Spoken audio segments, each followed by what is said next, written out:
Welcome everyone to the January 27th, 2025 meeting of the Policy Subcommittee. Today's agenda is packed. We're spending the first two sessions on a possible civil rights policy for PSB, which will take the place or complement or be part of what is currently J6 in our policy manual. And then we will go on to a brief discussion of a possible revision to our building safety policy and a brief discussion of a possible generative AI working group.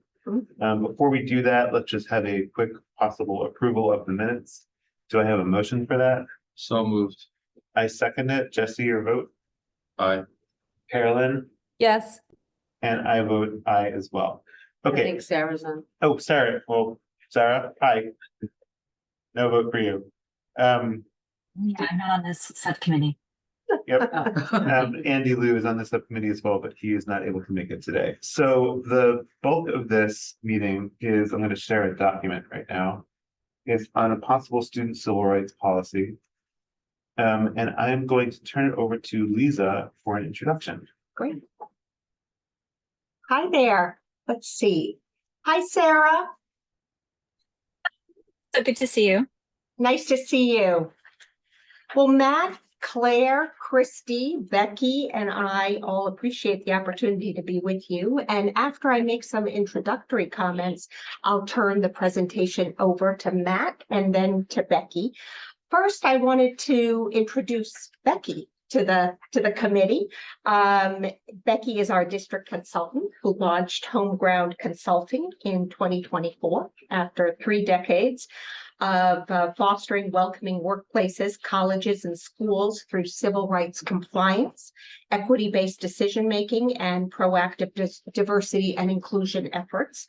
Under her leadership from 2015 to 2024, the Boston Public Schools Office of Equity addressed thousands of student and employee requests for assistance, including investigating student and employee concerns, applying an equity lens to key initiatives, facilitating inclusive team building, responding to accommodation requests, mediating conflicts, and training and coaching principals and department heads. Becky's prior work also includes 15 years as Director of Training at the Massachusetts Commission Against Discrimination, MCAD, where she delivered hundreds of internal and external training programs, including an award-winning 12-day MCAD certified course for equal employment opportunities. So thank you for being here with us. Regarding the agenda at hand, to set the table, we understand that creating policy is the responsibility of the school committee. And we also understand that district policies provide that robust framework for the work of district staff in developing and implementing protocols and skills-based training and age-appropriate instruction. So as such, our team really focused our civil rights work focused on developing clear standards and procedures. But in the interest of full transparency, we quickly realized that our efforts kept leading us back to what is written in current policy. And so we did make the decision to create some suggestions for the committee's consideration. Some suggestions can be considered small and others can be considered more substantive. We did not address employee relations as they relate to policy and procedure, but we know that our Director of Human Resources, Alvin Cooper, does want to mirror both policy and district procedures. He may be someone to include in the future. And to date, we have not made any proposed changes to the code of conduct. So as we're thinking about complementary elements, I did want to say that. In general, Brookline has gone above state and federal law in our policies and procedures. And as students are a work in progress, this perspective is very much appreciated. I think it's part of what makes Brookline wonderful. And in thinking specifically about student civil rights, we really want to address those microaggressions and other behavior in its more minor form so that we have a chance to educate our students in the learning process before behavior escalates. Student civil rights policy and procedures are closely linked to the district's bullying prevention plan. And this plan requires a review every 2 years, a timely complement to our civil rights work. And when you hear from Matt next, you'll undoubtedly hear that the proposed edits to the plan are not substantive for your consideration, more focused around the universal screening work that we've been doing in our schools. And then once you've heard from Matt, we'll turn things over to Becky with your permission. And we can begin by reviewing either the policy as it's shown on the screen, or we can begin with our protocol and procedure work, whatever you think makes the most sense. We hope that the suggestions that we've made will become part of the backbone of a backbone document so that we can continue to ensure that PSB remains the welcoming and affirming place for all students and staff to work and learn. So with that, thank you. And Thanks, Matt, take it away. So you see on the agenda, we have a number of things for everybody to review. I'm going to start with the bullying prevention intervention form. As a note for a little bit of context, so each of these forms that you're going to see here, we're pretty deep in the process, certainly not finalized, but so you know. Prevention plan. The incident reporting form that you're going to look at. Yeah, so right now I'm going to talk about the bullying prevention intervention form. Yeah. Yes. But just for context, with all the things that we're going to show you, so you know we have sought feedback. I'm sorry. That's okay. Are you talking about this? form of Yes, yes. Yeah. Got it. And the other, so this plus the other things that Becky, you're going to talk about. Okay. So you know, school leaders have seen all these and had an opportunity to provide feedback. Central office leaders have had a chance to look at and provide feedback. We've presented them recently to Jennifer King, one of our attorneys, to be able to review and provide feedback. As Lisa offered as part of well, specifically with the bullying prevention intervention plan. So we update this every 2 years. As part of our policy, we have an open feedback period for the community. We're currently in that feedback phase right now. So last week, Dr. Bailey shared this out with families and with staff. When we did that, we actually presented all of these documents Becky's going to talk about today to families who were in that open feedback period right now. And taking a step back. Sorry, Carolyn. Sorry, I have a quick question. Yeah. So I think it's confusing because there's differences in wording, and I'm guessing I can see where. So our agenda says bullying prevention form. Correct. That should say bullying prevention and intervention form or plan. It should say bullying prevention intervention plan. It's a typo. Yeah. Okay, that was confusing. Thanks, Carolyn. Yep. Thank you. And that's really important because And that is what we're looking at. Okay, 'cause yeah. otherwise I feel like I'm looking at the wrong thing. Okay. absolutely yes. Thank you. And that's a super important distinction. And the purpose of this plan that we're looking at is that it's meant to, as the title describes, for us to describe in some detail the work that we're doing to prevent, respond, intervene on bullying and retaliation. So you know this plan in terms of implementation in buildings, you'll see that principals are designated as the people to implement a plan. That said, and it's true for all civil rights, also with bullying, that definitely is a community approach. So all leaders throughout the district have a really important role when we think about this work. Our educators, our students, our families who all play important roles. You'll see that in this plan. Just to pull back for one more moment. Mhm. So in policy J7, the bullying prevention policy, there is a section 3, that's not docketed at this meeting, but just to frame what you're discussing, which is docketed in this meeting, that is the district prevention and intervention plan that says the superintendent and or his or her designee shall oversee the development of a bullying prevention and intervention plan, which is this, Correct. Yeah. that is updated biannually. Yeah. So this plan is not within the purview of the policy subcommittee.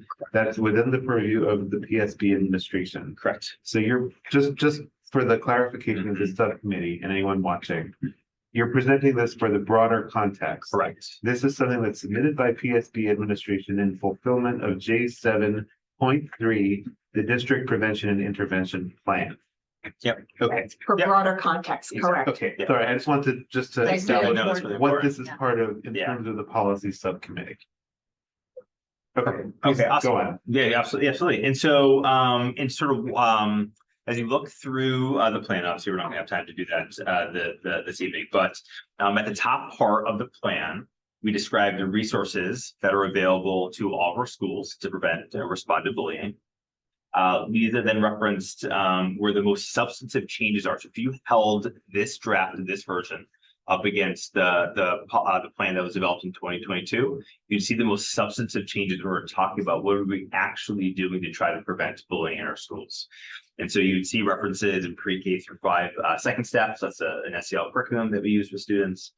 You see increases referencing to the restorative justice work that Christy is leading a ton of within our buildings. You're going to see increased reference to advisory programming within middle school and the high school. And then what's spelled out in really concrete ways that are health and wellness classes, what specific lessons are related to bullying prevention. And then in sort of previewing what Becky's going to talk about more here, you'll see the processes for reporting bullying, staff, students, educators, principals. You're going to see processes that we then use for responding to allegations for bullying, and Becky's going to talk a little bit more about that. And at the end, we describe what supportive measures can be put in place when a student experiences bullying, and then also what the next steps are for students who engage in bullying behavior. So that's sort of the broad outline for the plan. But any questions that folks have in that description? That was great. Okay, great. I guess my question has to do with, is there some opportunity at some other meeting to look at the quantitative piece behind this? I know the state requires it, but say, are there 2 bullying incidents a year in the district? Are there 202? Mhm. Are there, 90% in the high school, Mhm. 10% are elementary Yep. schools, or flipped around the other way? So there's a What is reporting the- requirement Correct. where, as per the current policy, I believe there's a Mhm. required submission by this month, right? By January every year. I have this marked somewhere. We usually do June. June of every, does it say January? We'll get to it. That's We January. might do it in June, but it might not be due until you might have to report it in January for the previous year. So we actually might be slightly early, but typically historically we've presented Mhm. those data in June.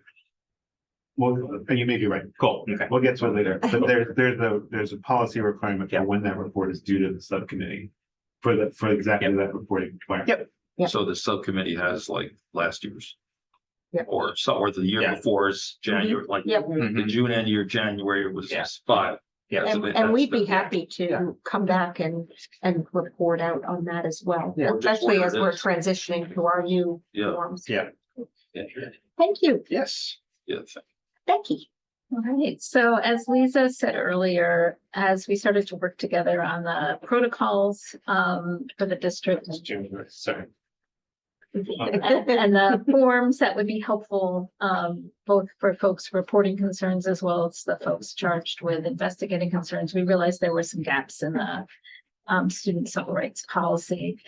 Would you like me to start by talking about some of the key changes in the policy, or would you like me to first introduce the forms? I have a question, but Stephen, go ahead. Go ahead with your question, Carolyn. Well, it's a sort of an answer to Becky's question with a question. Okay. So the civil rights, now I'm seeing something that says bullying prevention and intervention plan. Is this civil rights policy within? No, No. that's. Okay, so this just, we're okay, gonna thank you. move on to- And did we have something called a civil rights policy before? Is this brand new or So currently, updated? we have J6, which is our closest policy so far as I know, which is our policy against discrimination, harassment, sexual harassment, and retaliation. So I guess the first question is this intended as a whole Right. rewrite of J6. Right. And it incorporates some other pieces as well. For example, the 504 accommodation section is also pulled from so what I try to do is put everything in one place, and you're gonna hear that as a theme tonight, that in general, trying to make things as easy to find as possible, as consistent as possible, as checklist oriented as possible, because the feedback I was getting from school administrators is we don't know where we're supposed to look for what, we can't find it. We do it this way, the other school does it the other way, but we're not sure who's doing it the right way. And these are common challenges in this arena. So we aim to have things as consistent as possible, clear as possible, as few documents as possible, so that things will be easy to find for the So folks. this would replace completely J6, which I apologize, I don't have in front of me. The title, Stephen, is. It's this right here. It's policy against discrimination, harassment, Okay, sexual harassment. And okay, okay. So- And then, I'm sorry, but I'm gonna ask another foundational question, because Becky just kind of spoke to it. And maybe it's a bigger question for later. I've had kids go through the high school, Brookline High School, so I'm a little bit familiar with the handbook, which is enormous and has a ton of this type of stuff in it, much of which is like student government generated. And so I am curious, without distracting this now, sort of how this sits in relation to mostly the BHS handbook that has a ton of its own sort of rules as well as protocols. Don't have to answer now, but that's a question that's in my. I'm not familiar with the handbook, but the piece I can speak to is that the folks at VHS are very excited about these changes because they are eager to have it be able to easily find what they need, to be assured, like, okay, we did all the steps. We did number 1, 2, 3, 4 in a very user-friendly format. So I know that the folks on the ground there are really eagerly anticipating. They're asking, when is this going to go into effect? So that's the part I can speak to. I don't know if you want to say anything else about the handbook. But.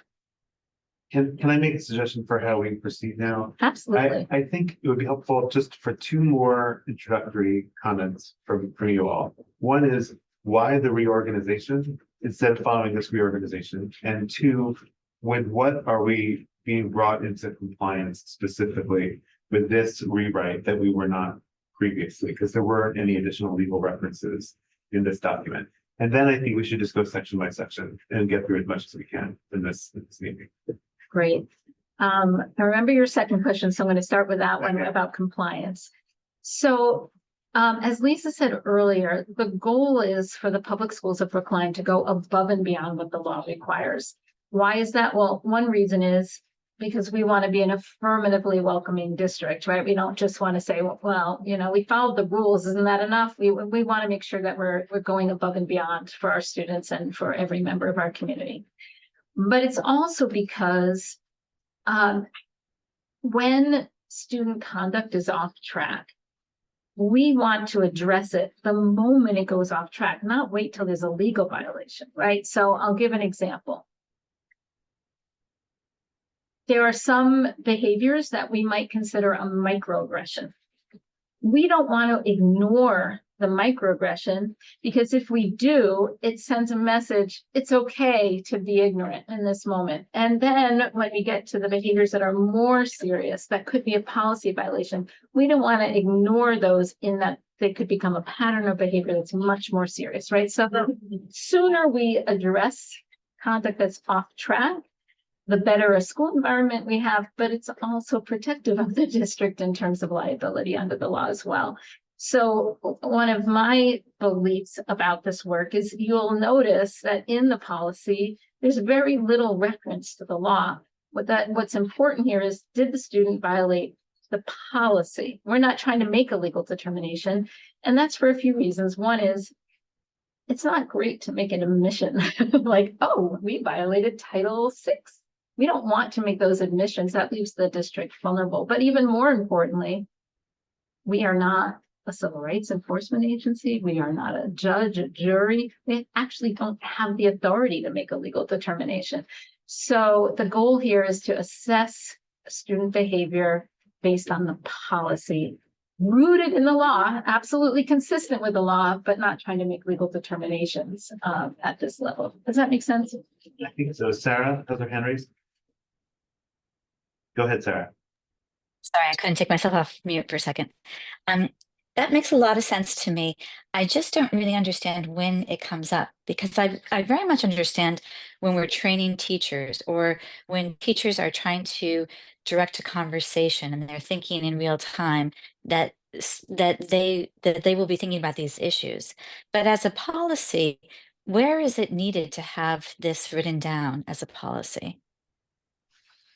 Not sure I understand your question. So I get discipline, right? Like, you would go to your policy in order to decide how to characterize what went wrong in the classroom. And you would say, like, oh, here, I can see it in our policy that this is what went wrong. How else would a policy be used? Because my thought about school culture is school culture you get at by having well-trained teachers, by having conversations in classrooms. It's something that happens, every day, this school culture and following up on it. What's the relationship? What's the procedure that happens because of this policy that you're looking for? What's the outcome of this policy that you're looking for? Okay, I'll do my best. I think I understand your question, but I'll check when I'm done whether I've answered what you're looking for. So I think the policy, first of all, communicates something about what our values are, that as a district, as a school, as a classroom, this is who we want to be to one another. We want to be a place where every student feels they can flourish, that they're respected for who they are, that they're affirmed for who they are. So it's a statement of values, and that's that opening commitment that's on the screen right now. Second, it's trying to clarify as much as possible what the rules are. Here are things that are not okay to say or do to someone else in your classroom, on your football field, etc. So it's trying to make clear what the rules are, what's okay and not okay. And if there is a concern, what are the steps we're going to take to find out what happened and to address it appropriately. So it's about values. It's about clear expectations. It's about clear guidance for how we address issues. It's about what our individual rights and responsibilities are, whether we're a student, whether we're an educator, whether we are a custodian, an administrator, no matter what our role is, what are our rights and what are our responsibilities in terms of student civil rights. Okay. And the how we get there is through a lot of the work that Matt does, is the social emotional education and all of that. That's where we go to next, of how we get to these goals. Absolutely, that's part of it. I think having each school have at least one person, hopefully at least a few people who are familiar with the protocols so that they're ready to respond when concerns arise, is another piece. And in the long run, I think everyone's aware that we are trying to hire a full-time person to carry on this work. I hope that that person will also engage in broader prevention efforts that are specifically aimed at bias prevention, prevention of sexual misconduct. And, I'm looking forward to, even if it's in a very small way, supporting the district to head in that direction. So we're not just waiting for problems to happen, we're affirmatively, particularly at the middle and high school level, encouraging our students to know what constitutes acceptable and unacceptable ways of relating to. That's exactly what I wanted to hear. Thank you. You're very welcome. I just want to make sure I understand the point, and then let's move into the substance. So we can Great. spend a solid hour on this. So when Dr. Guillory presented this to me, I understood that there was work being done on bringing the policy into compliance with new Title IX regulation.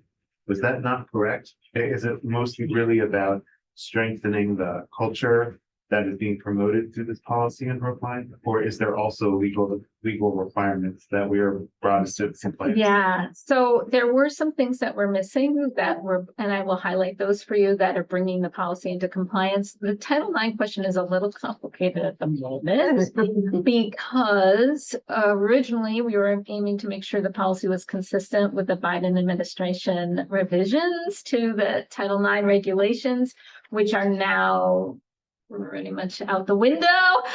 So we're gonna have to see how things evolve. So for the moment, what we're trying to do is the right thing. I see. Okay, then as we go through it, maybe you can help highlight how each section is being specifically strengthened from the previous policy Absolutely. to promote the culture along the lines of what you stated. Absolutely. So I'm gonna highlight 7 areas where we made some, I think, significant changes. Some changes were Do less you mind doing it significant. section by section? Or would you I prefer? think I organized it that way, so I think I'm gonna be able to do that. So, okay, if you go So down. everyone should have Just a a question. go ahead, Jesse.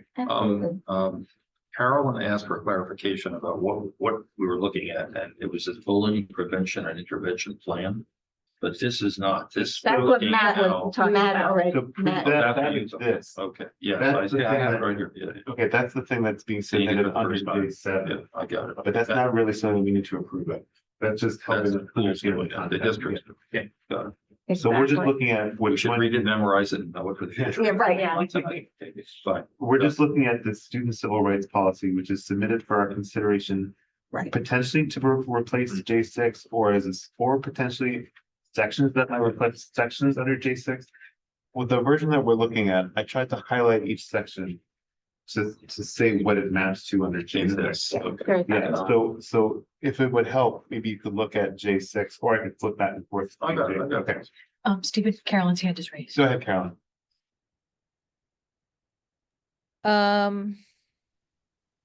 Sorry, it is a lot to follow here. So what's on the screen is different than what's I'm trying to follow along in my own meeting materials. You got no. it. You highlighted it. With- Incidents, sorry, I clicked on, so this is Student civil rights policy. Right, okay, sorry, because that's the bottom one, got it. yeah. 2E. And I really don't want to, I know we need to get on with this, but I guess I also feel like as a committee member, I do have an orienting question that I do want to ask. So apologies for continuing to sort of, this is a lot. And so, and a bunch of people have been working on this, but this is like just coming to us. So I do have the question, which has nothing to do with how much I do or don't value or appreciate this work. So you're saying we want to go above and beyond the law, and we worked on this. I guess I'm a little confused where the school committee's authority is to do policy, and now this is kind of new to me, coming to us for the first time. So I'm a little confused about who's the we that decided. Carolyn, I would say that Gonna this be- is sent by the administration as a recommendation from them to the school committee for our consideration. That's how I'm taking this in this meeting. Yes. So I think it would be useful for us to go through it now, just to really understand what their recommendations are. And since we have this docketed again, we could further consider it, but it's now within our purview to, I think, understand and consider their recommendations and whether I we want. understand that. I completely understand that, and I'm there as a process. I guess I still don't really understand how decisions were made to go through all of this work Would it help- outside of school committee. would it But help- that's just a question, and If it's okay with you, I think I'd like to table that question and just get to the substance of this that's policy. fine. Okay, just because we don't have a ton of time and it is a lot of work. I understand completely. Thanks. So Becky, if you wouldn't mind starting with Yeah, with the beginning. Absolutely. The first section is largely unchanged. I think we Okay. can continue scrolling down. Actually, I think it is somewhat different. This commitment to non-discrimination compared to what was previously the general statement and the first section, because it references the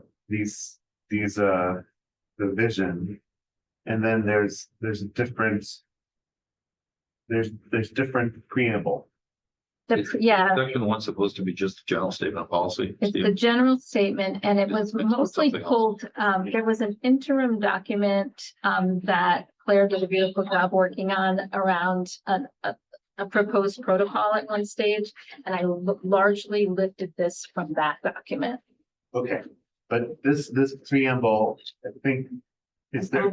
I guess all I really want to ask here is the changes made here, what was the purpose of the changes? What were you trying to push them towards, so that when we do a more close reading to compare them to what's here in the first place, what should we be considering and how it was changed? I think one of the things we'd like to highlight is that pregnancy is a requirement that was missing.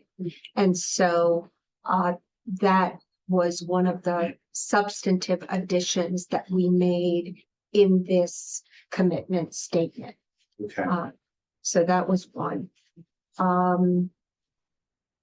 I don't believe this section highlighted bringing over the 504 accommodation pieces. That's that's a but subsequent. Yeah. pregnancy was the main change. So in the section, in section Roman numeral 1 of the current J6. Yeah. Not this one, where it talks about prohibited discrimination and harassment, it already lists a quite long list. Why isn't pregnancy just, It was missing. that's not, would it be in that section?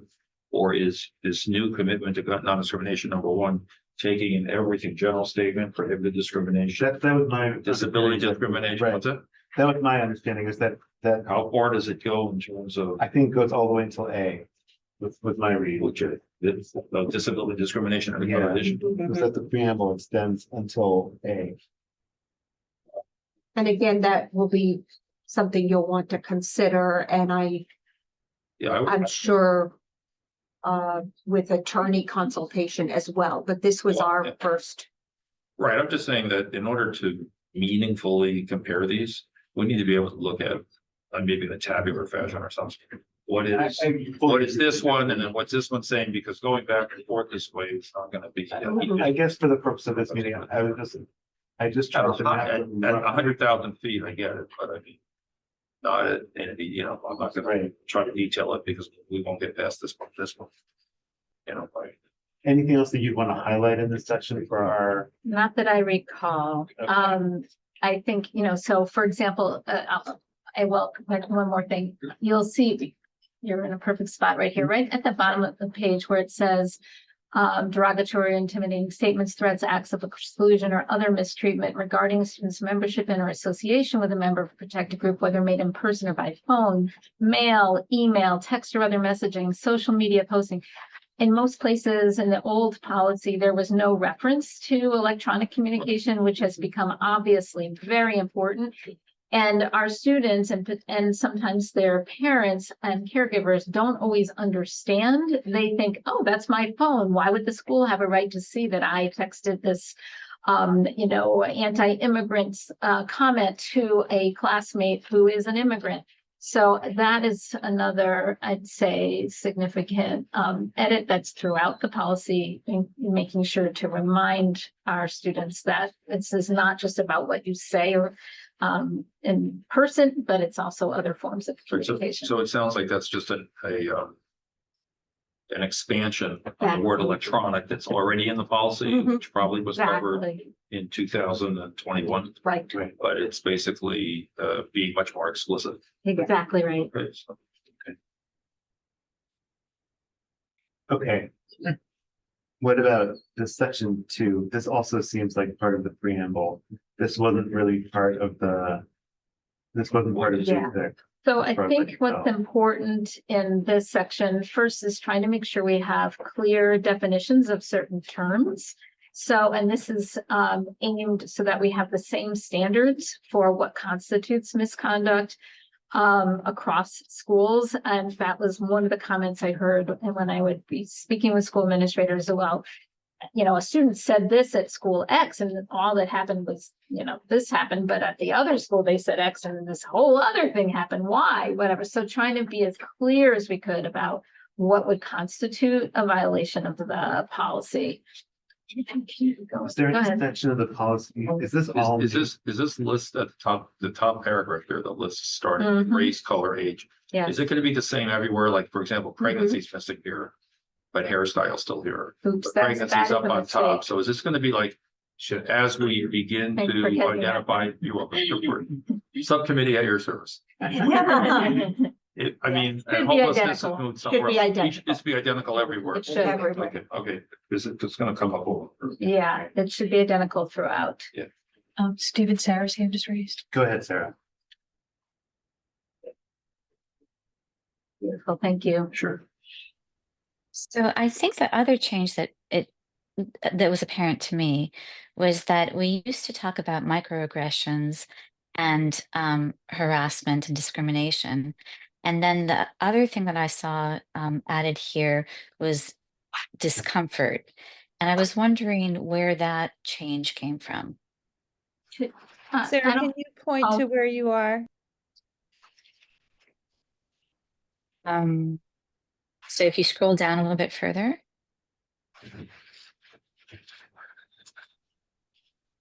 Oh, sorry. Up. This is going to take too long. I need to, sorry. I think what I'm going to need to do is refer Carolyn to a section by looking at it separately on my computer. But in two, could we try one more time? Yep, and stop there, please. Thank you. Sure.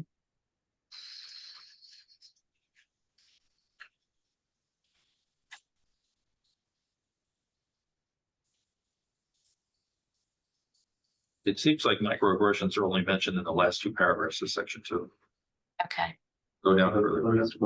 There you go. You got it right there. Students sometimes experience, and then there's no, and the one above the paragraph about starting with students.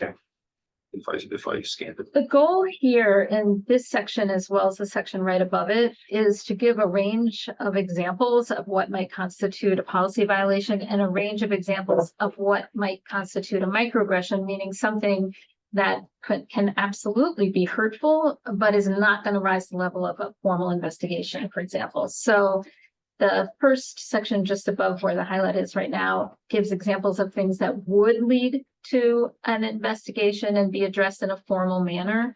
And the second section of microaggressions is incidents where, yes, we're going to coach a student, we're going to explain, maybe we're going to have a lesson tomorrow for the whole class about why that's not the appropriate way to handle that particular kind of situation or communication. And the reason for this level of detail is that often staff, students, families are confused about sort of what's a 1-alarm fire versus a 5-alarm fire. And of course, speaking as a mom whose daughter went all the way through the public schools in Boston, what sometimes in my heart, it feels like a 5-alarm fire. And I have to kind of sit back and say, wait, that's actually a microaggression, right? And other times there's some, individual students who have a thick skin and they're like, oh, it didn't bother me. And we're like, what? That is not something that is ever okay.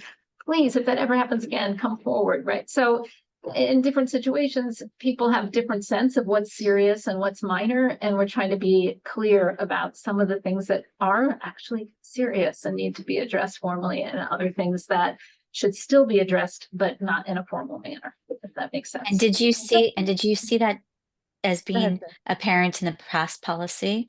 And or is that part new? That is largely new. The past policy had less level of detail in examples of what might constitute a violation or what might constitute microaggressions. When you brought that forward, the language, is that our own or is that from somewhere else? So you might have caught that on the first page of the policy. I do credit the Boston Public Schools because we did lift some of this, not always word for word, but sometimes word for word, sometimes the gist from Boston Public Schools policies. because those are the ones I'm most familiar with. I've put a lot of years of work into honing them until I left there recently, and they've held up under a lot of scrutiny by, by DESE, by the Office of Civil Rights for the U.S. Department of Education, by the courts. They've been tried, true, and tested. They're tried and tested, and so I feel confident borrowing from those policies. So that was. Thank you. That's so helpful in this conversation about what's different in this policy versus what we had before. So thank you for explaining that. You're very welcome. Carolyn, do you also have something you wanted to ask? I did, and I don't know if this is going to be the right place. I mean, maybe this is going to be discussion. I'm very interested in something I think I just heard you say, Becky, in terms of, and I guess it has to do with implementation of this, but this notion that that a student could say, I'm not bothered by something. And I think you said that someone else under this policy could say, oh yes, that was a microaggression and a policy violation, and now it gets reported and a protocol goes into place when a kid is like, I don't care. Is that a correct understanding of the suggestion? I think what I was saying is something slightly different, which is we can't determine our actions based on how upset someone is. In some cases, people are extremely upset about something that's relatively minor, and we're going to talk to a student and say, don't ever use that word again. That's not cool. Mm-hmm. Other times, a student might be not upset at all about something that's very significant and must be addressed, that we have an obligation under the law and under the policy to address it. So we can't use people's feelings as a guide to action. We can use the policy as a guide to action. So when getting back to the quantitative side, that if the latter happens, who enters the incident form in? Great And you start question. tracking on that. Sorry, Jesse, I want to follow up if you don't mind. Please. I guess, and we can discuss this more, but my initial reaction to what's being talked about is especially when you are talking about what is being called microaggressions, and it's really could otherwise be called, characterization or interpretation, like insulting. What's insulting? And so I think you're saying that, somebody else is going to say to a kid, oh yes, that you were insulted. And what if the kid is really like, no, I actually don't feel insulted. So I'm interested in sort of understanding more, because it raises a little bit of red flag for me. So. Well, I guess I'll just ask it as a simple example. A Jewish kid, a non-Jewish kid, assumes a Jewish kid also celebrates Christmas. Tells them in school, "What'd you get for Christmas?" I Great don't celebrate Christmas. Is that a microaggression that the kid just assumed that everybody in the world does? Absolutely. That's a great example And that of would get microaggression. reported? So there's no obligation to report that, but if it was reported, then what we would do is say, let's talk about all the Right. holidays that we celebrate in this classroom, and Right. and maybe we didn't do the best job this year of talking about all the different cultures we have here. And this is a reminder to us as educators that we want to make sure everyone understands that some children celebrate Okay, Hanukkah. right, but to get back to Carolyn's point, I would Yeah. say that the tipping point is not when another student says to a student, "Oh, you celebrated it also," and the student says, "No, I don't." And then, like, to Carolyn's point, you keep going. Like, okay, it was a statement. It's like something in the Yep. playground. You mentioned it, like, "Oh, you missed the first step, or you can't climb that well." One time you slipped, but if it became a taunt, Right, exactly. Yeah. it right. became a you don't Then we're shifting up to that next okay, level. right. But so I think, Carolyn, what you're saying is like something could just be at the level of an insult, a mere insult. But once it crosses into a derogatory slur, that would be a policy violation. And even if it's not 100%. received Right. by the student who had been against whom the slur was hurled, even if that student didn't feel offended or was able to just slough it off, it's still a policy violation and has to be dealt with as Exactly. I such. basically think there's a lot of gray area, But I especially think he's trying to in- say that in there's this generally. that makes that distinction so that there can be a response by the school that doesn't allow for subjectivity in the response, Mhm. so that we have a Exactly. way of responding in a standardized way. If I understand. Yeah, what You you're nailed saying, it. okay. Nailed Yeah, it. exactly. I hear what you're saying too, that there's gray area, but if I understand the purpose of this policy is to say at what point does it rise to the level of a policy violation? Problem one, Exactly. and every, so Well, again, we can talk about this more again. I've seen this in practice. I have 23 cumulative years in the public schools of Brookline as a parent, 23 different kid years. I mean, I've seen things happen where somebody says something that is literally innocuous. Somebody else says, "Oh, you're insulting me." And then an investigation ensues, which And is a really hoping- big deal. Yeah, I'm hoping. I'm looking at the last bullet here. I mean, what if somebody doesn't know what somebody's preferred gender identity affirming name is or pronoun is? That's why it says refusal to use. It doesn't say forgetting to use or not using because you didn't know or whatever. It's a refusal. Kid is going to say, "I didn't know." And That's then other kid says, "Well, I stated it." Okay, so I think this is something we could talk more about. Mhm. Yeah, that's When gonna we, be- when we consider like, is there sufficient nuance in this section of the policy recommendation? I know, for instance, when we were considering hate speech prevention recommendations, we talked a lot about, for instance, use of slurs among members of the same ethnic Mhm. or racial group, Mhm. whether that could be considered an exception to a category, and how that would be, how we would carve that off as an exception. How So does that we'll fit have a in look. here as written? What was that, Carolyn? I guess I'm asking staff, how does that fit in here? Is that I- covered here? All I mean to say is I think there's a level of nuance or complexity that we can add to this if we don't think it's sufficiently nuanced. Mhm. Carolyn, so I'm saying that this doesn't have to be the end of our discussion on this. I think it's overly nuanced, but okay, I'll continue listening. Okay. Okay. Can we go to section 3 on finding sexual misconduct? Yep. So I think, so section 3 and section 4 seems to me to be replacing sections 1C and D pretty straightforwardly. Yes. And I actually was confused about C and D and the distinction between the prohibition of sexual harassment and the prohibition of sexual harassment under Title IX. I don't know that I really understand the difference. There are only certain forms of sexual misconduct that are covered by Title IX. But as I said earlier, it's my recommendation that the policy not directly reference Title IX, that we hold our standard as a district and let others determine whether something is a Title IX violation. But this is Okay. currently under review by Jennifer King from a Okay. legal lens. And Well, that in any would- case, 3 is now sexual misconduct towards students and 4 is the reporting of that sexual misconduct. Mhm. Correct. So that's what I'm mapping this onto with our Appreciate that. current policy. Yep. Is there, do you want to just review for us briefly how we strengthen those sections? Yes, I think the most important change in section 3 is trying to be as clear as possible about what might constitute sexual violence versus more less serious forms of sexual misconduct.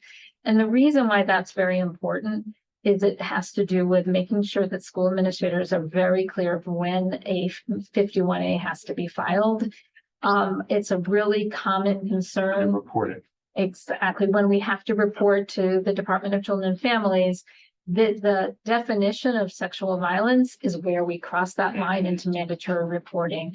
And it's one of the areas that school administrators feel often the most nervous and vulnerable is did I analyze this correctly? Did I need to report this? Because on the one hand, of course, they don't want to shirk their responsibility for mandatory reporting. And on the other hand, they don't want to over-report because of course it's very upsetting to families to find out that their child was reported to the Department of Children and Families. They get, understandably very concerned. Does this mean my child will be taken away? Does this mean my child will be criminalized in some way? So trying to be as clear as possible of what crosses that line into possible sexual violence and therefore needs to generate. So mandatory can I ask reporting. you, so again, by doing it in this way, you're responding to requests from school-based administrators to put this all in the same policy, this is sort of collecting it like one-stop shop for them. Yeah. Here's the Exactly, policy, here's the reporting requirements. Okay. Yeah. That's really helpful to me. Yeah. exactly. Trying to have it all in one place where where in that moment, when they get this upsetting disclosure, they remember where to look and where to find the guidance that And they this need. section 3, this has been expanded considerably. Is there anything that you want to highlight for us on defining sexual misconduct towards students that's been expanded from the previous So section? I'd say the section two B? things are that making as clear as we can, that distinction between sexual violence and less serious forms of sexual misconduct. And then the same thing we just talked about in section 2, which is to say very specific examples to try to help guide our school administrators so that they know which things require which response. That's really section 4 is the reporting. I'm just looking No, at section. no, there it is, section 3. Well, reporting is section 4. But yes, but if you go a But little the higher, detail- so now here Oh, we're it's a lot of getting that detail. detailed list of what could constitute a violation of the see. policy. I see. So Carolyn, Jesse, any questions that you have about section 3? I know there's a ton here. Yeah, I mean, I'll say what I said before. It's the first time we're looking at it. So Okay. it's Carolyn, you make thoughts on these two 15 minutes, and I'll tell you how it. I don't see anything I need to comment on at the moment. Okay. Okay, More examples are better, right? I mean, that's clear. And Exactly. although I'm scrolling through this, I do have, go ahead. does this section include,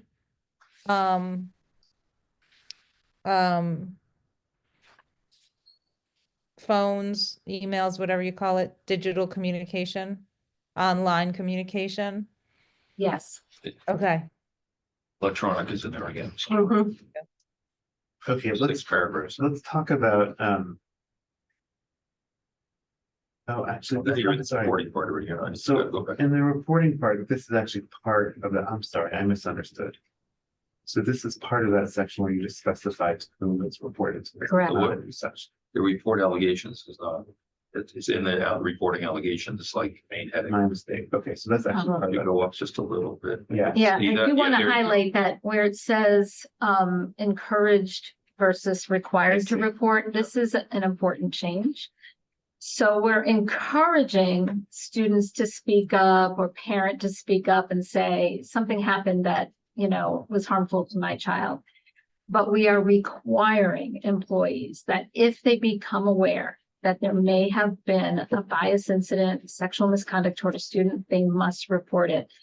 And this is a very significant change that we are saying that internally in the public schools of Brookline, every employee is a mandatory reporter internally, not to DCF. I'm not talking about a legal thing. I'm talking about internally, that if I am a speech therapist and I'm walking down the hall to my first appointment of the day and I hear one student call another student something very appropriate for a group that they're a member of, I have to then go to the principal and say, I don't know those kids' names. One had a red shirt, one had a yellow shirt, and he just called her a blah, blah, blah, blah, blah, right? So we're creating a culture that says we don't just walk by when these things happen.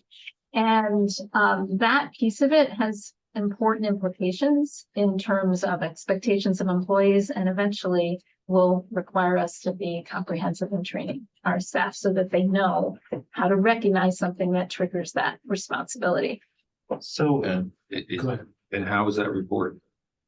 Reported to a building leader is just, that could be the end of the process, but what do they do with it? So then the building leader has responsibilities to ensure that it gets addressed. I mean, where do they enter it? That's when we get to the form. That's the form. Okay. Yeah. That's an internal, no. We've it's- created 3 forms. It's a PSB form. Yeah, I see they're under. Exactly, yeah, Okay, exactly. but that go, so they're required also. The building leader would be required, Yes, not encouraged. right. If the speech therapist comes by and says, I heard X. Yep. They're required to swivel back to their desk, open up the form from the Yeah. VSB website and enter it in as building code. As long as it's a potential policy violation. Right, right. If it's a microaggression, then Right. you know, say knock it off, don't say that, right? But yeah. Tell me if I'm getting this wrong, you guys, but wouldn't that be under section G instead of J though? If the policy is directing staff, doesn't this is the student section of, I'm sorry. So the reason that that's here is this is about protecting students from their rights being violated in terms of protected categories. So it's Right, we're but violating the students' rights if we don't if we're report it. directing the staff to act in a specific manner, there's a separate policy for that. I think, isn't that staff conduct? I would hope it would be mirrored there. Right, but I would want to docket that separately so that it would be in that policy. Because even though it would be nice to have a one-stop shop for all bias-based and sexual misconduct matters, the policy divides it up between directives to students and directives to personnel. How we did this, and you know, there's a lot of possible ways to do it, and you may prefer to organize it differently, and that's totally fine. But how we were focusing is what are the rights of students? And it's the right of students that if an adult hears something happen to them, that it will get reported. So it's about a student's right. You're absolutely right that it has implications for employee expectations. So it's kind of one of those, what do you do in the Venn diagram, you know, but I would recommend that it stay here, but also be mirrored in employee expectations separately, but it's a legitimate, like, you know, it's a very legitimate point, because you're right, it is about an expectation of staff in regards to student civil rights. I think that's probably something we should consider. And that's in G. I think that's G16. Is our staff conduct. So let me just make a note that we might want to either cross-reference it or move it to G. Move.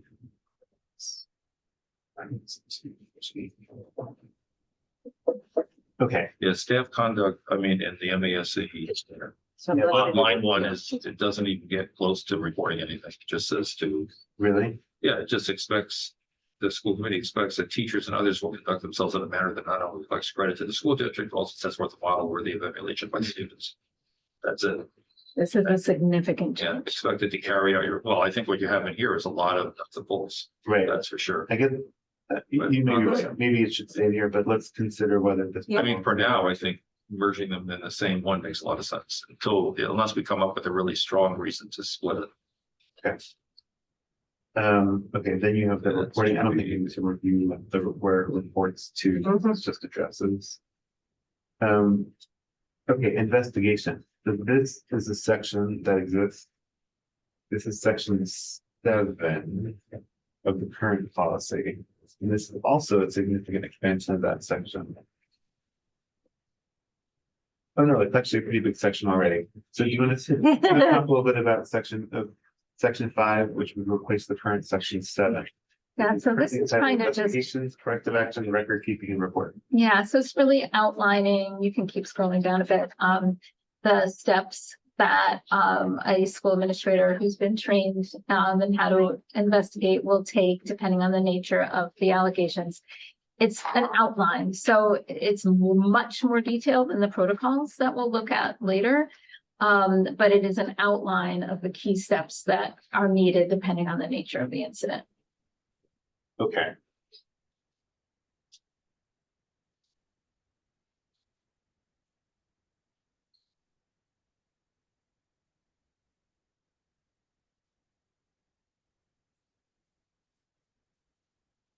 Does it say what the report will include? Do you mean what the form requires you to report? So so in section 7 currently, there's this paragraph about what the report will include at a minimum.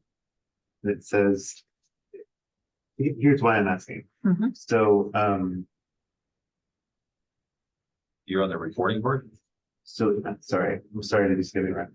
In section 5, investigating possible bias-based and or sexual misconduct.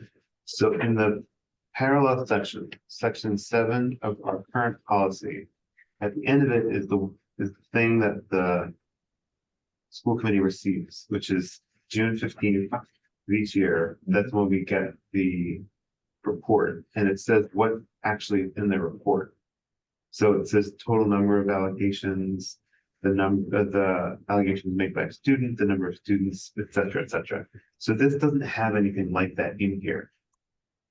Like what the reporting requirements are, you said. What exactly would get reported to the school committee? That's a great addition, and I welcome adding that Okay. in. Where is it written at all? So, So okay, even like a, on section, no, there I get, what is it? no, I'm losing my mind. In our current policy, section 7, investigation. I have it, I'm looking at it, no, it's fine, I get that, where is it in this new, where is it? It's not. referred to? not. It's not, but we need to Oh, it's add not that. reported. needs to be Oh, added. okay, well, that's why I couldn't see it.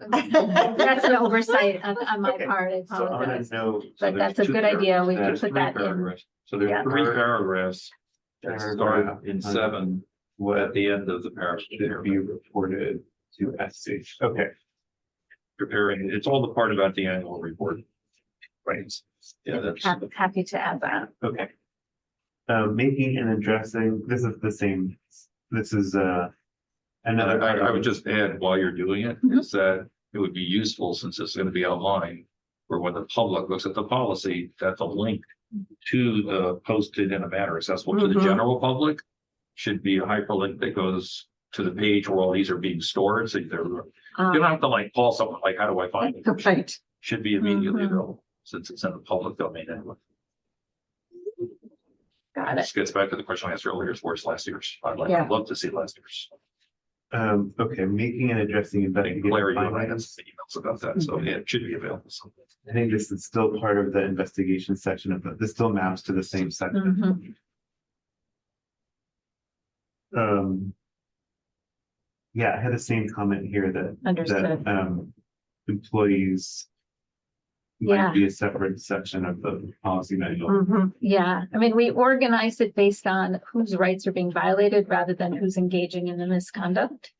But there are other legitimate ways to organize it, and certainly open to the subcommittee's preferences on that. I mean, Jesse, I think made the point that maybe it should all stay in here, so maybe we should consider it that way. I don't know, Carolyn, did you have a preference on whether we should keep this all together here, or whether we should move personnel-based stuff to section G? Just off the top of your head, or you wanna, I kind of like it like this. yeah? I mean, I've always found it, as long as it's clear that even though sometimes when I've read this, I've been like, oh, that's kind of weird. I mean, our previous, like that personnel stuff is in here. At the same time, as long as there's not then like a whole separate extensive, Yeah. sorry, what is G? Is that personnel? He is Yeah, it's the personnel, Personnel section. but it's really not, I mean, I think Carolyn, I'm with you on it. I mean, I think the personnel part, all the G stuff is really about just how you do your work as a employee. It's not your response to much of anything. Like you shouldn't, keep a drug-free workplace. Don't use tobacco in school. How you use your personal technology. Okay, here's one. Online fundraising activities. I mean, these things aren't related. I like the way that you have it, where it's here's Okay, I agree. the mission and here's how you implement it. Mhm. Okay, But I would add, your paragraph that you put in the note on the right about what was missing. That one that had, yep, I already. the June 15th thing or July 15th thing. I just, No, I'm just saying is that there's 3 paragraphs of information there we'd like to have back. It starts, Okay. you know what I mean? We'll find it. Yeah, it's the last 3 paragraphs of section 6. okay, we're on the home stretch, everybody. Okay, this is a new section, I think, non-discrimination on the basis of gender agency. You wanna There was a talk little bit about- separate policy, Oh. that the district had, I think it's still on the website, that I dropped in here because it fits as another section of civil rights. I did update and actually shorten, if I recall, some. Can you tell me what policy that was? Matt probably knows. Thanks. And, you know, this piece is one that, I will be curious to see what council says, because we are seeing dramatic changes at I the was just federal gonna- level. Yes, That will be legal decision. This was written before yes, inauguration. yes. So to me, these are best practices, but it will be a legal decision. I won't pretend to have, you know, that will be, that's above my pay grade. So, but this was written to be consistent with best practices and how we handle these issues in, 2025.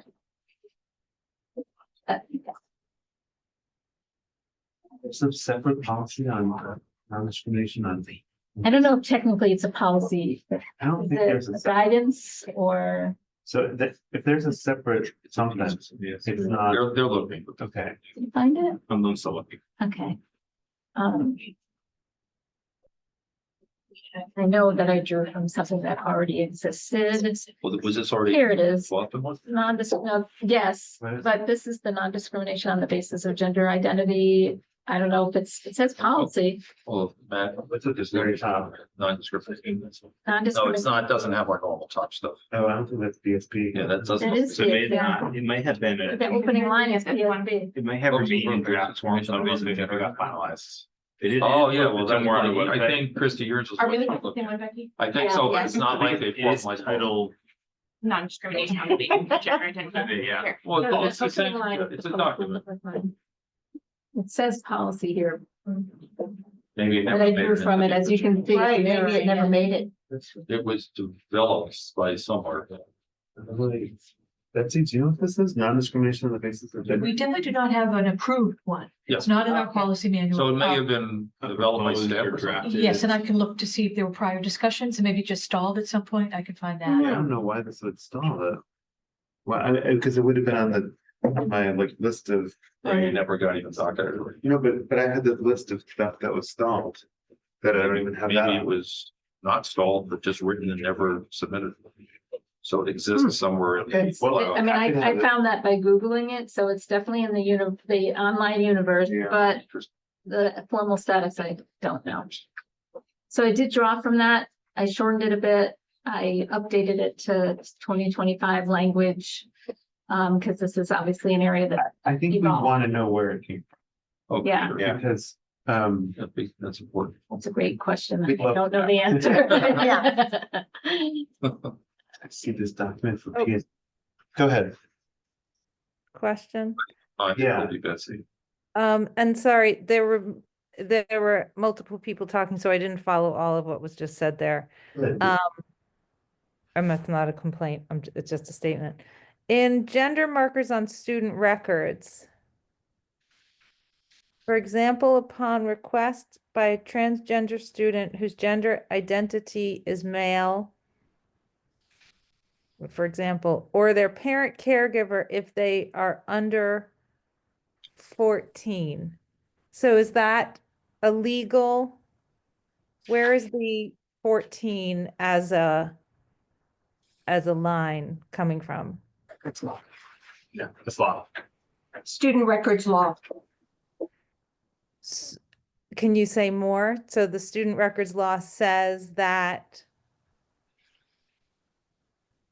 At the age of 14, the student has additional rights regarding their record.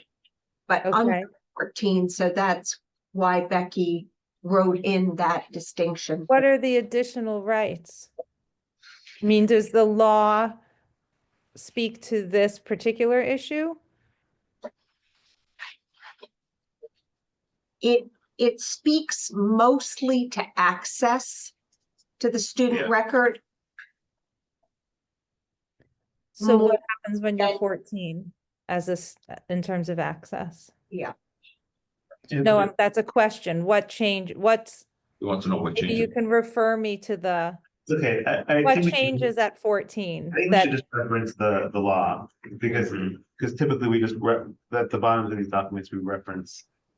We just provide the legal references, so. We can insert the legal reference, Carolyn. Well, I'm asking whether the law addresses this particular issue, because the answer that I just heard was at 14, certain changes happen. So I just would like to learn more what the changes are at 14. And whether, Yeah, does the law say at age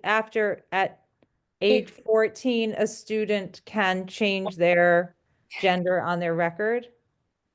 there is guidance from the Department of Elementary and Secondary Education, Massachusetts, along these lines, and it references General Law 76. That is the one that protects students from gender identity discrimination. Just searching for the piece about 14. But if all of this is consistent with DESE guidance. I honestly don't recall exactly which is guidance versus regulation versus law. And I Okay, guess we shouldn't spend too much time on this because this is so in flux right now that Jennifer King may tell us that she recommends we take the entire thing out. I have no idea. So Yeah. I don't think we should spend too much time on it because this is seriously in flux. And yeah, so, okay, but I can certainly share with you, or you can find it in 10 seconds. If you just Google DESE, gender identity guidance. okay, Up. perfect. Thank you so much. You're very welcome. Okay, almost done. We have 10 more minutes on this, and then we're gonna go to our last session. Expectant and parenting. So this is that piece that is required by law and was missing. So I've added it in a very simple, What's the law? okay. Or if you could send it afterwards, that would be. Sure, absolutely. That's a memory test, but yeah, there are requirements in terms of protecting the rights of pregnant and parenting students. Great. And then this section 9, this is the replacement Yes, for a section in the beginning, actually, it seemed to me, for 1A, so there's an existing, which is actually almost nothing at all in the current policy. It's a disability discrimination and accommodation section. It's like 2 sentences referencing One, ADA. One long sentence. one long sentence, but now there's something more in here. so there is Explicit a definition. 504, a parent's guide to section 504. Sorry. I thought we were on the 8. Did we just go through 8? So 8 is a newly compliant section, and Becky's gonna get us the legal reference for that section. So we know how we're newly compliant. So I just moved on to section 9, unless you got a question on 8. Yeah, no, similar, just to sort of like minor, not minor. Like, staff must not disclose information about a student's expected or parenting status without their permission. I'm not saying I think one way or the other, but does that include a 13-year-old? If it does, fine, but I'm curious about that. Because like, you'd want to make sure a 13-year-old is getting healthcare if they were pregnant, et cetera. So that's just where my mind went on that, whether there was any sort of age references there. I will double check that. I don't recall. Thank Not you. that I would have wanted my parents informed, Yeah. but I mean, I get that it's super personal. It's also, sort of a health issue. So just curious. So with 504s, I did draw on, so there's a document called the Parent's Guide to Section 504 that exists for public schools of Brookline, and That's an internal to Brookline document? yes. Mhm. And then there's also Public Schools of Brookline, Section 504 grievance procedures. So I did review the existing Great. documents and draw from them. Full disclosure, 504 is not my wheelhouse. And I have disclosed this from the very beginning, right, Lisa? But Louisa, it so- is part of student civil rights, and in the interest of keep putting everything in one place, we put it here. I did the best I could and had the experts review, and I'm sure Jennifer will give it further review. Well, just so the purpose of expanding this section is just to more fully inform students with disabilities of their rights. Correct. Mhm. Okay, great. I'm sure we can run this section by CPAC also and get their feedback. Absolutely. Okay, and section 10 is a replacement of, So there is existing, existing documents that, I tried to draw from here. But again, putting it in the same place with all the other student civil rights, and I really appreciate the district's policy around category 1 and 2 and 3 holidays. That is a cut and paste from your existing guidance, and I think it's very well done. That's right. So- Yeah, way to bring it up. Yeah, no, I thought it was really well done and well, I think that's kept that probably gonna there. be reviewed. It's gonna be changed. Yeah, Well, that's fine, but it's a starting place. okay. I should flag it actually, because it's probably where we would review. I mean, given the school committee's interest in reviewing the definitions of categories. Here it is. Yeah, and note that it doesn't say which holidays are which. Right. That I assume Alright. will fluctuate with the demographics of the schools and other. Maybe. Yeah. The one in the upper paragraph, that was the one that caught my attention, the one that said this, the one in the middle that starts a reasonable accommodation on line 5, that one can be actually interpreted in the other direction as well. So I'm glad that this is what's in I here. see. The opposite of that I is see. tremendous guidance to the school committee. That a reasonable accommodation is one that would not pose an undue burden, meaning in the reverse, if it would pose an undue burden Yes. on the district, like being unduly costly or substantial, then it would not be a reasonable accommodation. So Correct. that is a lot of. Yep. A lot hanging on that Yep. sentence there. If we go with that sentence, that has huge implications. Yeah. And that is mirroring the law.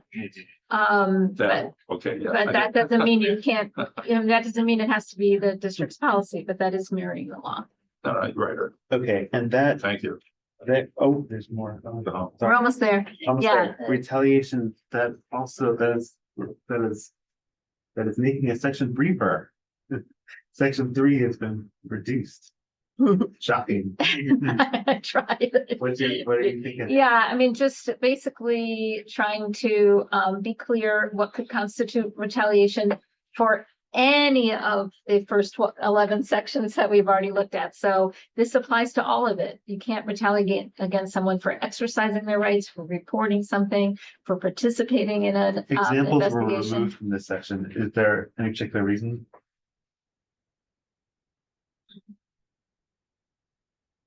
It says sorry, go ahead. I mean, honestly, I wasn't conscious on my part, and if you feel like we needed some, I could put some in. Honestly, it's very rare. Okay, Very, very rare, because where it tends to come up is a student will say, I don't want to report my teacher for having said this to me because I'm afraid that she's going to give me a worse grade. But proving that that actually occurred, it's just extremely rare. So I guess that, I think maybe unconsciously, that's probably why I didn't put examples in. It's just so rare. okay. The very last thing is, wait, there were 2 sections of the policy that did not move over. And I just wanted to ask you about them.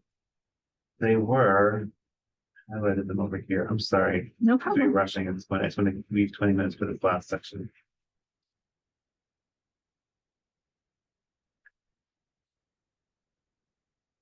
Oh, there was these 2 right here. One was something called other prohibited actions, which I get it. And then here was the real one, but this one called duties and responsibilities that talks about principles really. It sort of elaborates the roles and responsibilities of principals and then staff. It talks about what the superintendent is responsible for. Did you happen to look at this section and determine whether there was anything in here worth retaining, or was this not something that you looked at? To be honest, it's so long ago that I don't recall, but my guess is that I looked at it and did not think it was worth retaining, because I did try to look at everything. And I think some of this might be in other. Yes, some of it shows up other places. So, Okay, for example, the reporting responsibility right there, it turns up other places. I Gonna think we know. thought it was redundant, Yeah. but it may, the committee may believe it should, Ease of finding. for ease of finding Yeah. to be stated there. okay. 6:19. Does anyone have 20 seconds worth of questions for Becky or Lisa or anyone else? Thank you for walking. No, Thank this was you the right thing. for That's letting what we us do. share this preliminary work. Yeah, thank you for putting so much work into this. That I appreciate your orientation of trying to put us beyond compliance and into a really strong posture with respect to civil rights. I think the majority of the school committee will be, if not all the school committee will be very. Good. And we're happy to come back. And should I spend literally 2 minutes talking about what those other documents are? No. Okay. We have two other things that we have to get to. I understand. Thank you very much for the I look time. forward to the Have a good continued evening. conversation. All right. Okay. Thank you, Becky. Thank you, Matt, Claire. Okay, Becky, is that your bag? Yes, it is. so Thank you. Sure. Good to see you. we're gonna talk very quickly about, Nice to meet you. hi, everyone. Thank you. Have a good week. We have two topics to discuss briefly about our future work. One is building safety policy. So penciled in Can I just- for, What are we doing with the rest of two here? Like the community, the those were plan, all like, and the norm, and the this, and all, like, there's 5 things here. those are just Is that placeholder for the next future meeting? no, those were those other documents submitted alongside the policy. Yeah, they're here. But I'm saying we didn't read, We don't have like, their forms we're not gonna look at before they post them. I mean, what's the, no, those are just submitted to help us better understand the policy. I'm sorry for not being clear about that. Those are just to help us. because it even said discussion and possible vote. In the agenda when I read it, under 2, first line. Discussion and possible vote, so it's the right. Right, but we're not, I don't think we're ready to vote Right. on the policy, but I don't think we have any, I don't think this committee should be overseeing forms and protocols, just policies. So I think, A through D are just there for our illumination. So E is the only one. He's the only thing that we Really, it's us. properly consider, so I'm sorry for the confusion on that. Okay. I'm learning. I could have doctored that a lot better. Okay, safety policy. So okay. Bigger picture is, we're trying to fulfill our promise to the principals to docket everything that they expressed should be a priority. Yes. 2 items that they asked for back in August were a reconsideration of SROs and a consideration of building cameras. So let me just take those both separately. So I talked to Chair Andy Liu earlier today about SROs, and he said he'd like to docket that for the school committee rather than for the policy subcommittee, for the full school committee. Since the Well, we don't, did we have an SRO policy before? we did not. Okay, so that makes So sense. I had thought that since that could be docketed under building security, No, student safety, excuse me, no, that's not what they're there for. and you would be right. Okay, great. And so I don't think we need to further discuss SROs in this meeting. For the policy subcommittee. For the policy. Yeah, subcommittee. okay, great. Carolyn, any thoughts on that? No, agree. Makes sense. It was a MOU or MOA. Yeah, perfect sense. Thanks. Yeah, I just wanted to close the loop on that because it was something that the principals had brought up. And Andy said he wanted to docket it for sometime in February. So I think. Yeah, I was only gonna say, as long as hopefully it'll be docketed I think it will be docketed soon. soon. February is like tomorrow. I mean, I thought with the budget stuff going on. Yeah, he wants to docket Probably once, be- once the budget season Yeah, is over. so that would be like March. I think late February was his intention. So the second part We have was, a late meeting in February, I think there is, right? Betsy. We have a late school committee. We have a late in February. maybe it school would be committee. early I'm not March. Remembering that. It would be early March. It's not my prerogative to docket it. But since he said that was his Yeah, intention, I there's nothing think, the last week of February. There's a curriculum meeting. I think the last one is there school vacation in February somewhere? Yes, but so we'll get there. yeah. So the other thing is school cameras. So something we've gotten a number of emails about. It's something that's come up in Capital. It also is covered in policy. And it's covered in the building safety policy. So I do think it's worth us taking it up and reviewing our policy on this. Yeah, go ahead, Carol. Oh, that you're opening your mouth to talk instead of to yawn, Carol. No, I'm squinching my hair and yawning. So I think for next week's for the 211 meeting, we should docket the building safety policy to review it and to review our policy relating to the use of cameras and to coordinate that with the capital subcommittee and with Helen, because I know they've taken that up already anyway. Any thoughts on how to move forward on that? Just that, so do you mean like have Helen come and just debrief us on what Capital did, or maybe get us something ahead of time? So I think we could either request Or how, I don't know, yeah. yeah, we could do anything from requesting a joint meeting with Capital to requesting just a debrief from one of them on it. That's you, suggestions on this? I was just gonna say that during this meeting, Hal followed up with me to share some documents that he found. Yeah, One from Newton, which talks about cameras, and then one from Cambridge as well. So we do have some other documents that we. And those are from Oh, policy. that's good timing. Yeah, Sounds Cambridge great. is definitely a policy Okay, on surveillance cameras. yep. He Okay. said that Newton has a broad policy that references cameras, though much of the language deals with both exterior and interior cameras and a detailed protocol that speaks to the use of information gathered by those cameras. So I have both of those that I'll start to circulate. I just got. that would be great. It would be great to invite him as well to talk Invite about it. him. Yeah, to understand the case, the need for it. Do you have a preference? That's what happened at, maybe people could even just watch the policy subcommittee discussion, which wasn't particularly long. I mean, rather than us asking Hal to come, I mean, I don't mind that, but it was like the capital subcommittee meeting and Hal's presentation was like, cameras were going to be part of the BHS renovation, and then they got taken out, and we want to put them back in, and here's where we want to have them, and then somebody said, like, can you get us some, how other towns kind of, the word we used wasn't policy, but it was like, Betsy, what word did he use? Or did Mariah use?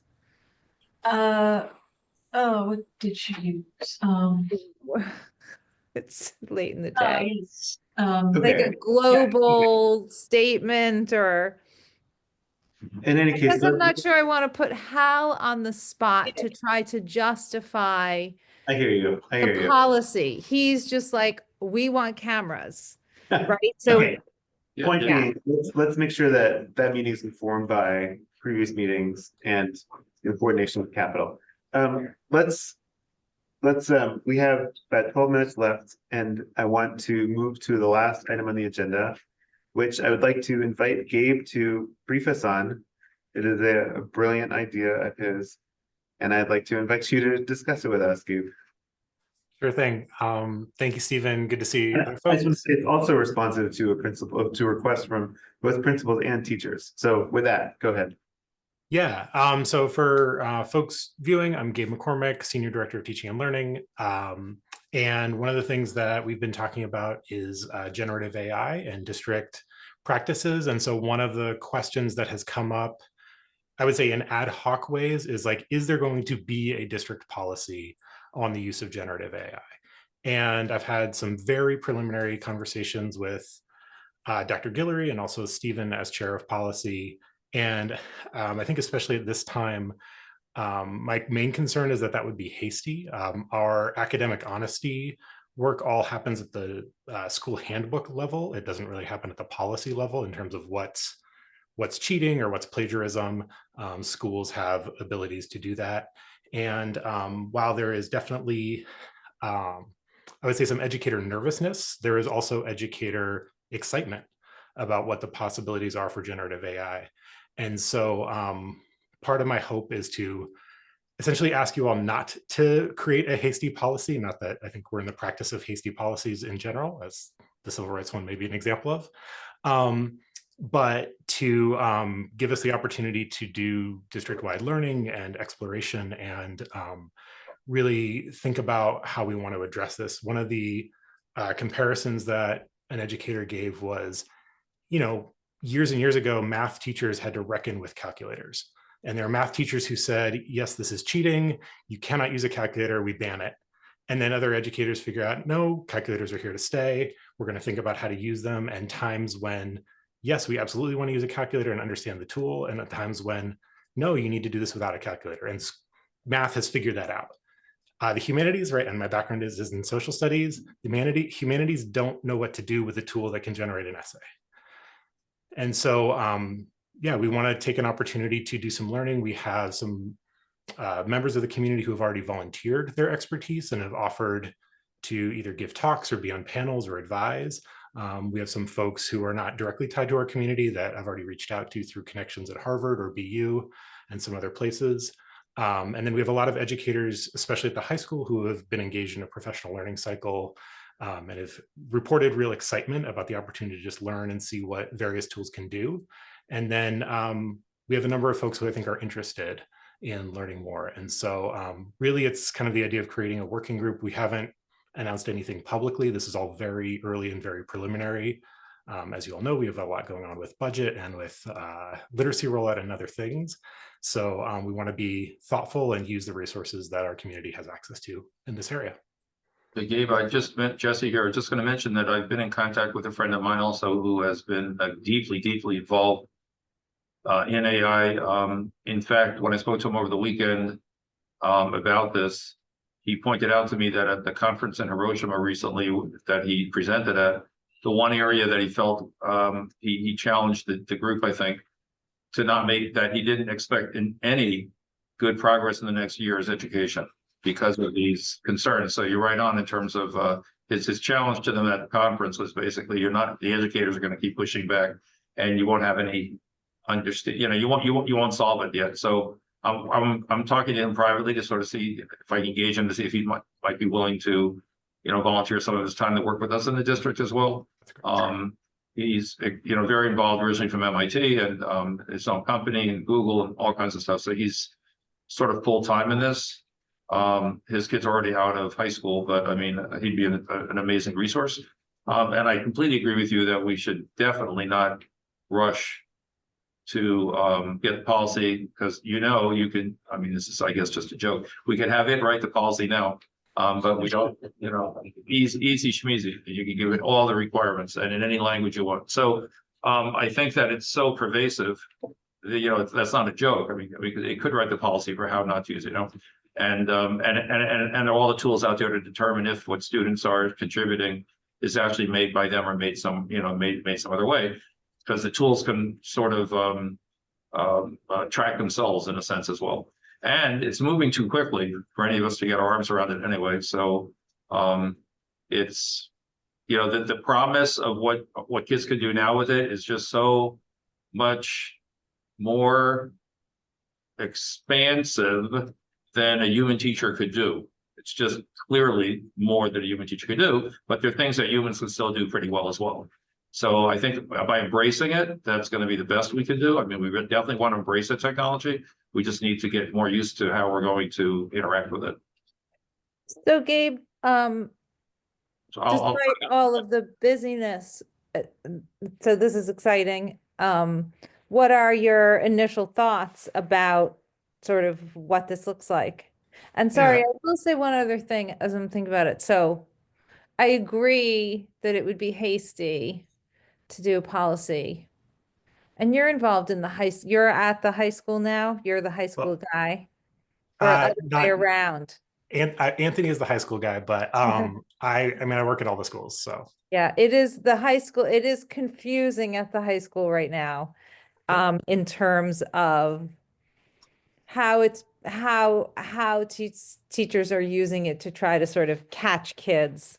As the parent of a high schooler, I hear a lot of stories of just a lot of confusion. That's a separate story. I'm super interested in just and seeing that it's already 6:33 or 34. What are your initial thoughts? I think it's really exciting.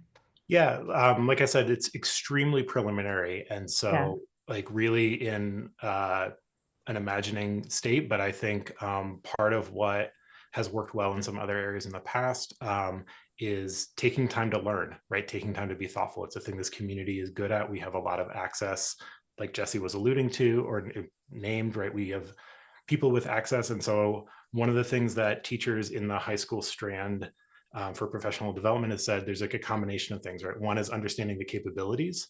A lot of educators, just because of the nature of the job, don't have time to sit around and play around and figure out what the capabilities are. Another is time to experiment with the tools themselves and see what's available.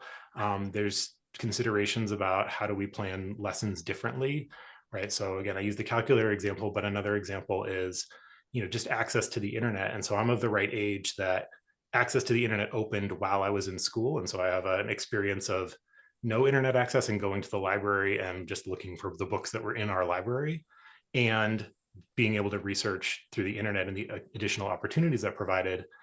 I also had teachers who said, we're not using the internet for anything, right? It was a full ban from that teacher. And then teachers who embraced it, to Jesse's point. And so I think opportunities for folks to figure things out. Carolyn, your point about clarity is extremely important. And we have a community and a school system that has prized teacher autonomy in a lot of ways. There's a blessing and a curse to that. And we're getting that from teachers as well. Some teachers are asking, what's the district position on this? And I'm like, I'm not sure you actually want a district position, because as soon as I say it, 100 people might love it and the other 900 teachers in the district might hate it.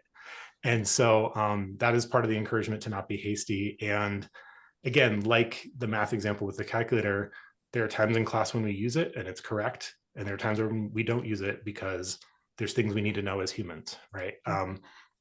And so really the intent is to learn and explore and then make some choices once we have better understanding. I think I'll just throw this out there. There was a student who came to public comment and talked about AI who was awesome. I don't remember. My son asked me who it was and I looked and I don't remember. This might be a really good opportunity to have some student voices. Yeah, I think that's essential. So to my knowledge, the policy subcommittee hasn't been used to call for and then constitute an advisory group or a working group. I don't see why it can't be. I think it's a good idea. I like this idea to ask for expert advice on the formulation of an AI in education policy. It doesn't bind us to creating a policy. It can give us some information with which to start to build a policy. I would be in support of trying to create a group like that within the usual restrictions. Yeah, and I think probably at this stage, the thing I would ask is like, let me go back to the drawing board and come up with something a little more concrete, right? So that I can think about like what makes sense from an educator standpoint, right? What makes sense for our schools. And then again, we can figure out if policy is relevant and maybe policy is not relevant. Right. I mean, to the extent that policy is relevant, I personally would be supportive from this subcommittee, but I think we'd have to take it before the full school committee. And I think we'd have to have a clear and time-bound mandate for it. Maybe it ends up as an ad hoc or something, but whatever, Gabe, I have to support this. So whatever you need, Gabe, great. Or if you need nothing from us, great. I think the main thing, as I was thinking about it and talking to Dr. Guillory and other folks, is we're starting to see the calls. It's very early, but we're starting to see calls for like, what is the district policy? And I think educators often use policy in a way that doesn't mean capital P school committee policy. And I want to make sure you all are equipped to say, if you Yeah. get those requests from the community at large, Right. especially again, Stephen as the chair of policy subcommittee, it's an easy avenue that we have plans, we are thoughtful, we are working on it, and we want to avoid some knee-jerk things based I'll on reach out to MASC about it, find out what. So I looked on MASC's website for any AI and education policies, I'm not sure. and I couldn't find any. Yeah, right. I'm But just on the saying, other hand, AI is kind of a hard term to search. what's I don't- it's. AI is oh, hard to search. I also looked on artificial intelligence. Right, but I right. didn't Yeah, really yeah, go yeah. do that. So I'm not sure that those kinds of policies Right. exist yet, along Right. the lines of what you were saying. And So- so Gabe, are you just using like a personal network of folks to start to build this ad hoc group, or how's that? Is it? I would say honestly, we are not even at that stage. Like this is how nascent the idea is, but we do have access. So we are a member of what BU calls their consortium. So it's a number of schools that take a lot of their student teachers. So I've reached out to the folks at BU, and they've put me in touch with someone who's doing it kind of from the higher ed perspective for the BU School of Ed, but then also folks at the BU School of Ed who are looking at it from a K-12 perspective. Based on the educational ethics work we've been doing with Harvard, Professor Mira Levinson is very interested in the ethical impacts of AI, right? And so not just the like practical elements, but kind of what is the ethical use in a variety of different ways. So yeah, again, very, very early stages. So really like you're coming in almost before the ground level. Okay, that's good to know. Well, Sorry, and just one last thing. As principals have had parents or family members or caregivers reach out, they've forwarded that to me. So I have a couple names kind of referred that way. But again, nothing has been formally announced. That's why we're talking now. And I'll kind of start to sketch up some ideas at this point. Okay, well, as you move forward, if there seems to you to be demand for something at the policy level, I think we seem supportive. Yeah, oh, yeah, of yeah. Trying to build out some advisory committee or task force or working group. The other question I had to do with whether or not DESE or the governor has already, convened. I could ask my friend about whether there's something through the State Department of Education that already has people looking at this as well, because this is not unique to Brookline. Correct. I mean, it's everywhere. Every operating system you turn on wants to stick an AI co-pilot tool, which is a good thing. And every app, if it's Microsoft Word or if it's whatever else it is, they want to, do you want to add this in as or do you want to turn it off? It's already they'll be in there before we know it, and then you'll have to like opt out of it. So we need to, it's here. So thank you. Yeah, this will be very interesting. Collaborative work to do. Yeah, so I will follow up and Definitely in with you. Yeah. Great. All right, any new business from any of the subcommittee members? And with that, we conclude our meeting. See you all next time. Thank you. Thank you. Bye.